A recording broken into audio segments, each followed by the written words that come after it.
హనుమానం. ఎక్కడి నుంచి వస్తారన్న మీరు? చిరావూరు. ఓకే అన్న, ఏంటి ప్రభుత్వం అయితే ఉచిత ఇసుక అమలు చేస్తుంది కదా, మీరు ఇక్కడ ఎంత కొన్నారు? ఈ రీచ్లో ఏంటి ఈ టన్ను వచ్చేసి 250 అన్న కొంటాం. అంటే స్టాక్ కదా, ఈ సైట్ వాళ్ళకి మామూలుగా అద్దె కట్టాలి కదా. లోపల రీచ్లో అయితే ఫ్రీ ఇసుక అమలు అయింది. ఈ స్టాక్ అయిన దాకా టన్ను 250 కొంటాం.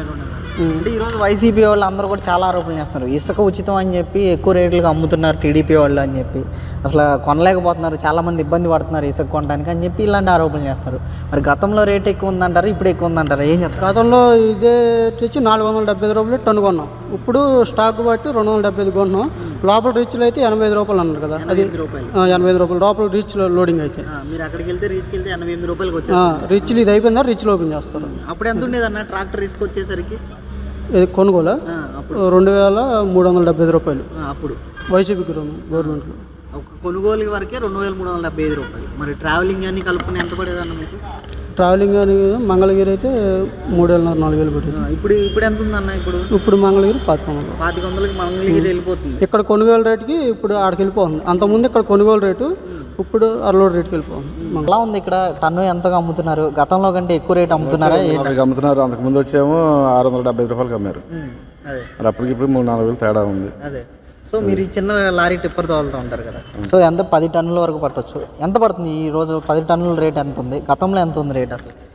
ఇసుక రేటా? ఇసుక రేట్ అంతకుముందు 6000 ఉంది, ఇప్పుడు 2500 వస్తుంది. 2500కి వచ్చేసింది ఇప్పుడు మీకు టిప్పర్ లారీ.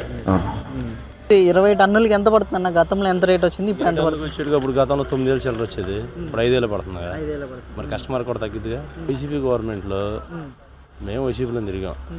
వైసీపీ గవర్నమెంట్లో ఏపీఎండీ తీసుకున్నప్పుడు 470 రూపాయలు, జేపీఎండీ తీసుకొచ్చినప్పుడు 10 రూపాయలు అమ్మినప్పుడు ఎవడో మాట్లాడలా. లారీలో రోడ్డు ఎక్కి తిరిగారు, ఎవడో మాట్లాడలా. బల్కులు పెట్టి ఆ ఇష్టారాజ్యంగా దోశ తిన్నారు. ఏంటంటే ఏదో పొరజమ్మాలుగా ఈ లారీ లోడ్లు కొంచెం తిరిగి బళ్ళు ఆపేయాలి. వాళ్ళు ఆపితే లారీ లోడ్ ఫైనాన్స్ వాళ్ళకి చెప్పాలి అని వైసీపీ కూడా ఉంటుంది తప్పితే ఇంకేం లేదు. అప్పుడు ఏం చేశారు? అప్పుడు ఎక్కడ పడుకున్నారు? ఇటంతా ఏదో వస్తూ ఉంటారు, పోతూ ఉంటారు. నేను 2 గవర్నమెంట్లో తోలే. టీడీపీ గవర్నమెంట్ 2014 నుంచి తోలుతూ ఉన్నాను నేను. అది బాగా, ఇది బాగా. సో మొత్తానికి అయితే ఇప్పుడైతే అందరికి అందుతుంది అంటారు ఇసుక అనేది? అందరికి అందిద్దు గురు.